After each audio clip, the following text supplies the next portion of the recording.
Anggaran dasar dan anggaran rumah tangga itu diperintahkan pembentukannya oleh undang-undang. Di negara demokrasi manapun di dunia, baru kali ini saya mengetahui anggaran dasar, anggaran rumah tangga partai politik adalah peraturan perundang-undangan. Ini baru pertama ini saya dengar nih. Opini-opini, narasi-narasi yang beliau lakukan itu hanya untuk membunuh karakter daripada Pak Yusril dan membunuh karakter daripada orang-orang yang tidak terlalu paham tentang hukum dan tata negara.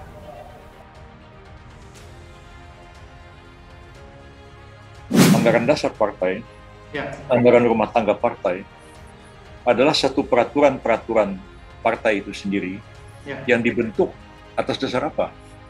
Dibentuk atas perintah undang-undang dan dibentuk atas kewenangan pendelegasian yang diberikan oleh undang-undang. Dalam hal ini adalah undang-undang partai politik. Permohonan tersebut tidak lazim, ya, karena menjadikan anggaran dasar, anggaran rumah tangga Partai Demokrat sebagai salah satu jenis peraturan perundang-undangan. Ya. Nah, kalau kita baca ya, pasal 1 butir 2 Undang-Undang Nomor 12 Tahun 2011, ini dikenal dengan Undang-Undang Pembentukan Peraturan Perundang-undangan atau disingkat Undang-Undang P3, lebih gampang lah gitu.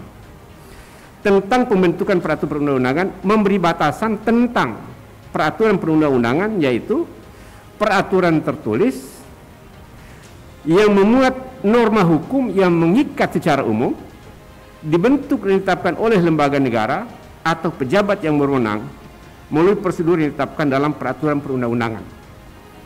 Dari batasan itu, ya, anggaran dasar, anggaran rumah tangga partai politik, termasuk Partai Demokrat, jelas bukan peraturan perundang-undangan karena bukan norma hukum yang mengikat secara umum. Dia hanya mengikat Partai Demokrat dan anggotanya, tidak mengikat keluar. Jadi dalam batasan pengertian ini tidak termasuk peraturan perundang-undangan. Kemudian yang kedua, ya, juga tidak ditetapkan oleh lembaga negara. Sejak kapan partai politik adalah lembaga negara? Anggaran dasar dan anggaran rumah tangga itu diperintahkan pembentukannya oleh undang-undang. Yang mengatur begini. Begitu diatur, ternyata prosedur pembentukannya ya tidak memenuhi ketentuan anggaran dasar yang mau dirubah. Tidak memenuhi asas-asas yang diatur dalam undang-undang. Dan materi pengaturannya menabrak undang-undang. Siapa yang bisa menguji ADART partai itu? Nggak ada jawabannya. Mahkamah partai tidak, pengadilan negeri tidak, pengadilan tun apalagi. Saya berpendapat karena dia diperintahkan oleh undang-undang dan partai politik diberikan delegasi oleh undang-undang untuk membuat ADART. Kalau ADART itu bertentangan dengan undang, mestinya Mahkamah Agung bisa menguji ADART. Di situ letak persoalannya. Menurut Perma 1 tahun 2011, hanya ketetapan yang bersifat teknis pengaturan, dalam hal ini peraturan perundang-undangan yang dapat diuji material di Mahkamah Agung, tetapi ditetapkan oleh partai politik yang bersangkutan, yaitu para pendiri partai atau anggota melalui keputusan Kongres. Jadi gini, kalau kita mendirikan partai politik, kita lengkapi anggaran dasarnya. Siapa yang membuat anggaran dasar? Ya para pendiri, ya, itulah yang membuatnya. Kemudian yang kedua, kalau mau ada perubahan diputuskan dalam Kongres, ya, itu mekanismenya.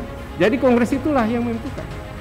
Nah, kalau kami tidak setuju, jadi orang yang dapat mengajukan itu, kalau mereka punya legal standing. Legal standing pertama yang bisa mengajukan tuh dia perorangan WNI, dia WNI 4 orang ini. Yang kedua, dari peraturan-peraturan yang berlaku itu, ya harus ada hak-hak dia yang diberikan oleh undang-undang yang dirugikan dengan berlakunya ADART, dan dia harus dalilkan dan harus buktikan itu. Kalau enggak, dia dianggap ngawur. Nanti dia nggak punya legal standing, permohonannya di NO, tidak dapat diterima oleh Mahkamah Agung. Jika kita membaca Undang-Undang Partai Politik di pasal 32 dan 33, ya, dan anggaran dasar Partai Demokrat itu jelas di pasal 97 dan 90, ya.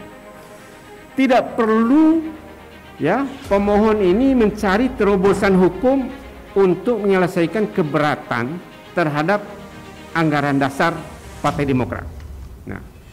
Nah, pasal 32 dan pasal 33 itu di Undang-Undang Parpol ya, telah menyediakan jalur hukum kepada anggota partai yang keberatan atas anggaran dasar dan anggaran rumah tangga partai, yaitu penyelesaian di internal mahkamah partai, internal partai, mahkamah partai, pokoknya di internal partai lah, apapun namanya, ya, penyelesaian internal di partai. Nah, jadi saya pikir yang paling penting nih sekarang, ini saran saya aja, bukan ngajarin dia, kepada Partai Demokrat, siap-siap mereka hadapi argumen di Mahkamah Agung. Bukan bikin isu-isu Yusril dibayar 100 miliar, begitu ya, isunya macam-macam lah ya. Saya pikir itu sih ya nggak substansial. Itu persoalan politik ya, tidak menyangkut substansi. Dan Mahkamah Agung nggak peduli dengan semua itu. Ya, Mahkamah Agung peduli dengan ini loh permohonan, ini jawaban Anda, ini apa? Itu yang sama Mahkamah Agung. Di negara demokrasi manapun di dunia, baru kali ini saya mengetahui anggaran dasar, anggaran rumah tangga partai politik adalah peraturan perundang-undangan. Ini baru pertama ini saya dengar nih. Ya. Karena anggaran dasar partai politik itu peraturan internal partai yang dibuat dan disepakati oleh anggota partai yang bersangkutan sebagai rule of the game internal mereka dalam berorganisasi. Dan tidak berlaku keluar, hanya berlaku internal. Bagi yang mau masuk partai tersebut, ya harus baca, memahami, dan taat pada aturan internal itu. Nah, ini normal aja nih, partai politik dimanapun di dunia begitu. Politik itu memainkan peranan sangat besar dalam membangun demokrasi dan penyelenggara negara. Ya. Hanya partai politik yang bisa ikut pemilu. Ya. Nggak bisa orang ikut pemilu tanpa partai politik. Ya. Hanya partai politik yang bisa mencalonkan presiden dan wakil presiden. Kemarin sebelum ada calon independen, hanya partai politik yang bisa mencalonkan gubernur, bupati, wali kota. Ya. Ketika partai sudah terbentuk, partai nggak bisa dibubarin oleh siapapun, termasuk oleh presiden. Partai hanya bisa dibubarkan dengan putusan Mahkamah Konstitusi.